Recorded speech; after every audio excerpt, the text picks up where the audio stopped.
হাদিসের মধ্যে এসেছে রাসূলুল্লাহ সাল্লাল্লাহু আলাইহি সাল্লাম বলেছেন, মান ইউরিদিল্লাহু বিহি খায়রান ইউফাক্কিহু ফিদ্দীন। আল্লাহ পাক যার ভালো চান, আল্লাহ পাক যার কল্যাণ চান, ইউফাক্কিহু ফিদ্দীন, আল্লাহ তাআলা তাকে দ্বীন সম্পর্কে সঠিক জ্ঞান দান করেন।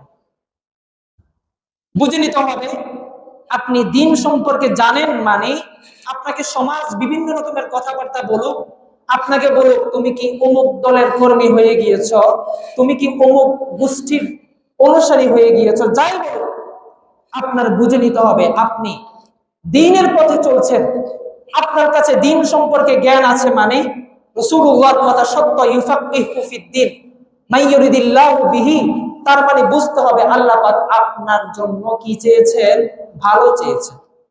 কেউ যদি বলে আপনি নামাজ কালাম করছেন, বলে যে দোস্ত এই বয়সে বেটা নামাজ কালাম পড়ে, এই বয়সে বেটা রোজা রাখে, বেটা নামাজ পড়বো রোজা রাখবো, ওই দেখ আমার চাচার মতো বয়সী হলে, সাথে সাথে বলবেন ভাইয়া বন্ধু আমি যদিও বা তোমার নজরে খারাপ, আমি যদিও বা তোমার নজরে খ্যাত, আমি যদিও বা তোমার নজরে শেষরা, কিন্তু আমি আল্লাহ রাব্বুল আলামিনের নজরে একজন কল্যাণকামী মানুষ। আল্লাহ পাক আমার কল্যাণ, আমার ভালো চেয়েছেন বিধায় আমাকে দ্বীনি বুঝ দান করেছেন। সুবহানাল্লাহ। বলতে পারবো তো ইনশাআল্লাহ। অধিকাংশ যুবক সঠিক পথে এসেও বিপথে চলে যাওয়ার অন্যতম কারণ হচ্ছে সাঙ্গপাঙ্গ। সুহবতে সালেহ তোরা সালেহ কুনা, সুহবতে তালেহ তোরা তালেহ কুনা।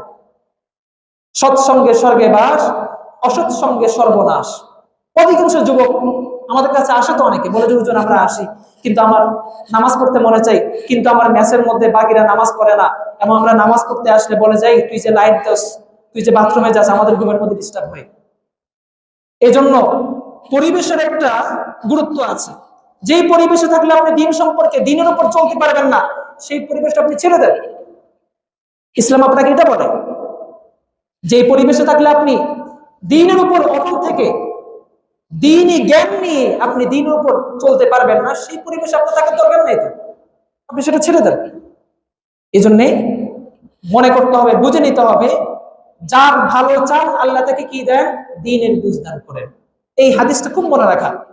আল্লাহ পাক যার ভালো চান তাকে কি দেন, দ্বীনের বুঝ দেন। আচ্ছা আমার কি পরোয়া করতে হবে, আল্লাহর কথা নাকি বন্ধু বান্ধব সমাজের কথা? আল্লাহর কথা। আল্লাহ বলছে যেদিকে আমিও যাব সেদিকে। আল্লাহ বলছেন বান্দা আমি তোমার কল্যাণ চাই, আমি তোমার ভালো চাই, এই জন্য আমি তোমাকে দ্বীনের জ্ঞান দান করেছি, তোমাকে আমি দ্বীনদার বানিয়েছি। এখন আমি আল্লাহর দিকে যাব নাকি সমাজের দিকে যাব? হ্যাঁ, সমাজ যদি দ্বীনের কথা বলে, সমাজ যদি ইসলামের কথা বলে, সমাজ যদি মানব কল্যাণের কথা বলে, আমরা সেদিকেও থাকবো ইনশাআল্লাহ। এজন্য আমাদের প্রত্যেকের সমাজের উপর একটা প্রচুর কাজ আছে। আমাদের সমাজের জন্য শুধুমাত্র ইসলামী শিক্ষা অর্জন করে নিজে শিখবো তা নয়, পাশাপাশি আমার অধীনস্থ যারা আছে, আমার সমাজের যে সমস্ত সদস্যরা আছে, যে সমস্ত পরিবার আছে, তাদেরকেও ইসলামের প্রতি উদ্বুদ্ধ করাটা আমারই দায়িত্ব। এটা ইসলামী শিক্ষার পাশাপাশি আমাদের এটাও পালন করতে হবে। তাহলে আমরা এই পর্যায়ে জেনেছিলাম আল্লাহ পাক যার ভালো চান তাকে কি দেন, দ্বীনি বুঝ দান করেন। এজন্য দ্বীনি বুঝ যারা পেয়েছি আল্লাহ পাকের শুকরিয়া আদায় করা, মনে করা আল্লাহ পাক আমার উপর সন্তুষ্ট বিদায় আল্লাহ পাক আমাকে মসজিদের দিকে আনতেছে, এটা মনে করা। আর না হয় মসজিদের পাশেই তার বাসা, মসজিদের পাশেই তার ব্যবসা প্রতিষ্ঠান, মসজিদের পাশেই তার সবকিছু, কিন্তু এখানে আজান হয়, এখানে নামাজ হয়, কপাল করে সে মসজিদে আসে না কেন? বুঝে নিতে হবে তার উপর আল্লাহ পাক সন্তুষ্ট নাকি অসন্তুষ্ট? অসন্তুষ্ট।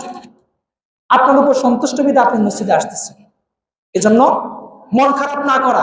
দ্বীনের উপর চলতে গেলে সমাজের অনেক রকমের কথাবার্তা শুনতে হবে, অনেক কিছু চোখ বুজে সহ্য করে নেবেন, একমাত্র কার জন্য? আল্লাহ পাক রব্বুল আলামিনের কথার স্বার্থে।